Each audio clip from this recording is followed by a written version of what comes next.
ਵਾਹਿਗੁਰੂ ਸਾਹਿਬ।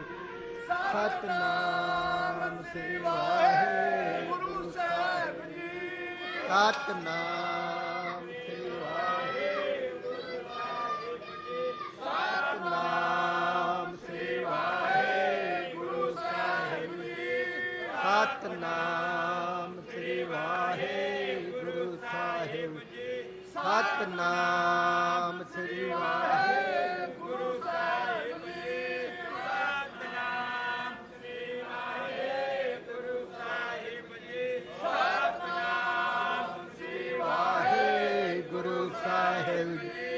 ਸਤਨਾਮ ਸ੍ਰੀ ਵਾਹਿਗੁਰੂ ਸਾਹਿਬ ਜੀ। ਸ੍ਰੀ ਵਾਹਿਗੁਰੂ ਸਾਹਿਬ ਜੀ। ਸਤਨਾਮ ਸ੍ਰੀ ਵਾਹਿਗੁਰੂ ਸਾਹਿਬ ਜੀ।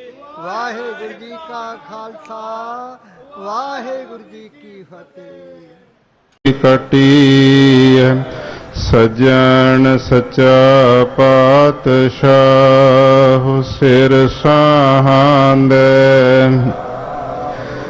ਜਿਸ ਪਾਸ ਬੈਠਿਆ ਸੋਹੀਐ ਸਭਨਾਂ ਦਾ ਵਿਸਾਹੁ। ਸਜਣ ਸਚਾ ਪਾਤਸ਼ਾਹ ਸਿਰ ਸਾਹਾਂਦੇ, ਜਿਸ ਪਾਸ ਬੈਠਿਆ ਸੋਹੀਐ ਸਭਨਾਂ ਦਾ ਵਿਸਾਹੁ।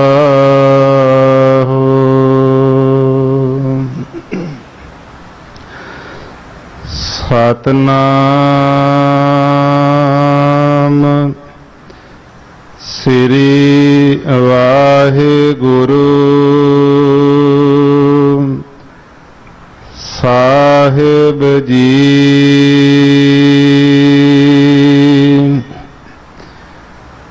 ਤਿਲੰਗ ਬਾਣੀ ਭਗਤਾ ਕੀ, ਕਬੀਰ ਜੀ ਏਕ ਓੰਕਾਰ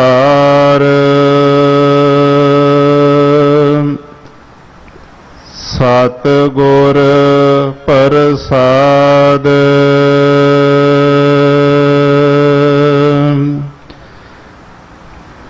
ਵੇਦ ਕਤੇਵ ਇਫਤਰਾ ਪਾਈ,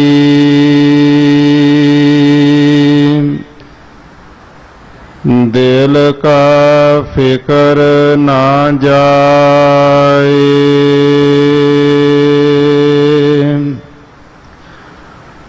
ਟੋਕ ਦਮ ਕਰਾਰੀ ਜੋ ਕਰਹੁ,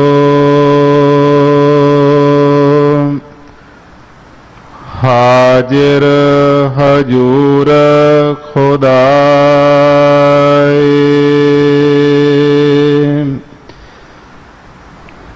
ਵੇਦ ਕਤੇਵ ਇਫਤਰਾ ਪਾਈ,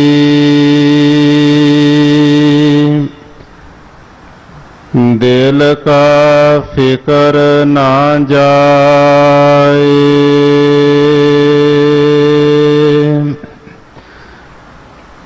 ਟੋਕ ਦਮ ਕਰਾਰੀ ਜੋ ਕਰਹੁ, ਹਾਜ਼ਿਰ ਹਜੂਰ ਖੁਦਾਏ।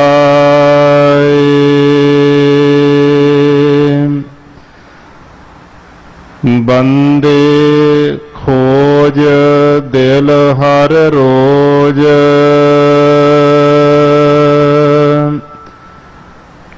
ਨਾ ਫਿਰ ਪਰੇਸ਼ਾਨੀ ਮਾਹੇ।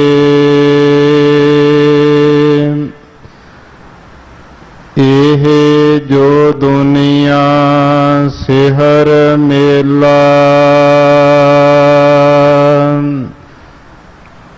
ਦਸਤਗੀਰੀ ਨਾਹੇ।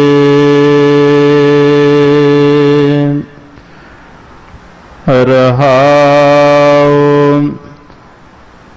दरोग पढ़ पढ़ खुशी होए, बेखबर बाद बकाहे।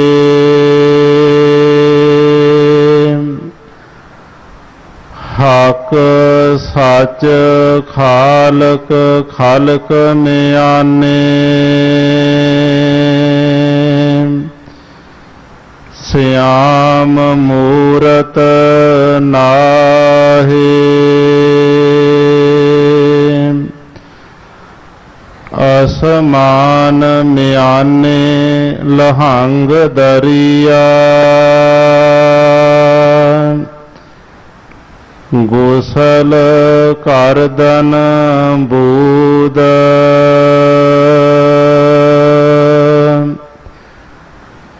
कर फकर दायम लाए चश्मे,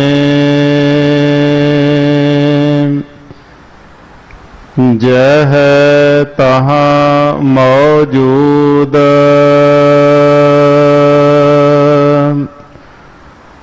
अल्लाह पाकं पाक है, साक करो जे दूसर होए।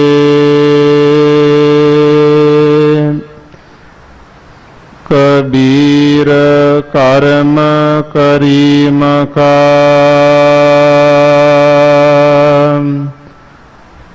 ओहो कर जान सोए। अल्लाह पाकं पाक है, साक करो जे दूसर होए।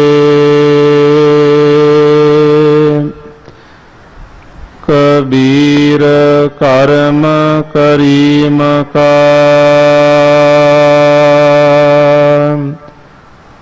ओहो कर जान सोए।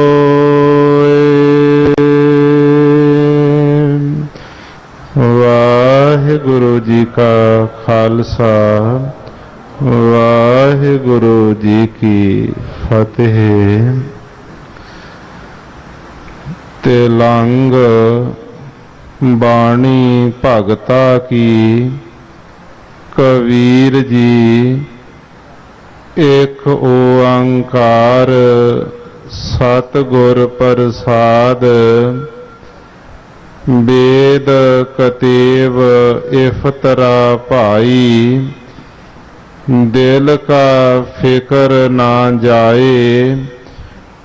टोक दाम करारी जो करहो, हाजिर हजूर खुदाए।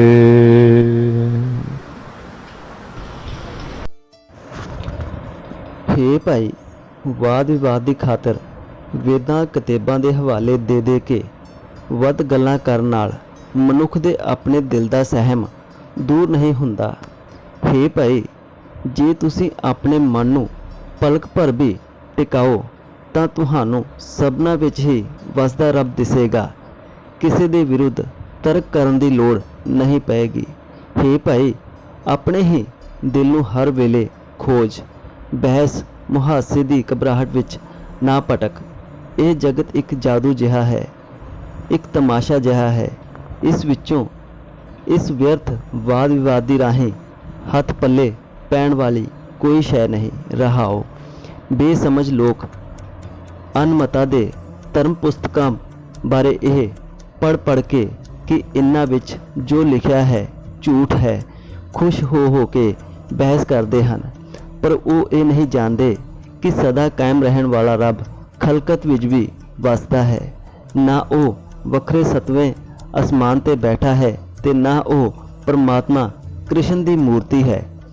सतवें आसमान दे विच बैठा समझण दी थां हे भाई, वो प्रभु रूप दरिया दे अंतकरण विच लहरां मार रहा है। तू उस विच इशनान करना सी, सो उसदी सदा बंदगी कर। ਇਹ ਭਗਤੀ ਦੀ ਐਨਕ ਲਾ ਕੇ ਵੇਖ, ਉਹ ਹਰ ਥਾਂ ਮੌਜੂਦ ਹੈ। ਰੱਬ ਸਭ ਤੋਂ ਪਵਿੱਤਰ ਹਸਤੀ ਹੈ, ਉਸ ਤੋਂ ਪਵਿੱਤਰ ਕੋਈ ਹੋਰ ਨਹੀਂ ਹੈ। ਇਸ ਗੱਲ ਵਿੱਚ ਮੈਂ ਤਾਂ ਹੀ ਸ਼ੱਕ ਕਰਾਂ ਜੇ ਉਸ ਰੱਬ ਵਰਗਾ ਕੋਈ ਹੋਰ ਦੂਜਾ ਹੋਵੇ। ਹੇ ਕਬੀਰ, ਇਸ ਭੇਦ ਨੂੰ ਉਹ ਮਨੁੱਖ ਹੀ ਸਮਝ ਸਕਦਾ ਹੈ ਜਿਸ ਨੂੰ ਉਹ ਸਮਝਣ ਯੋਗ ਬਣਾਏ, ਤੇ ਇਹ ਬਖਸ਼ਿਸ਼ ਉਸ ਬਖਸ਼ਿਸ਼ ਕਰਨ ਵਾਲੇ ਦੇ ਆਪਣੇ ਹੱਥ ਹੈ। ਵਾਹਿਗੁਰੂ ਜੀ ਕਾ ਖਾਲਸਾ, ਵਾਹਿਗੁਰੂ ਜੀ ਕੀ ਫਤਿਹ।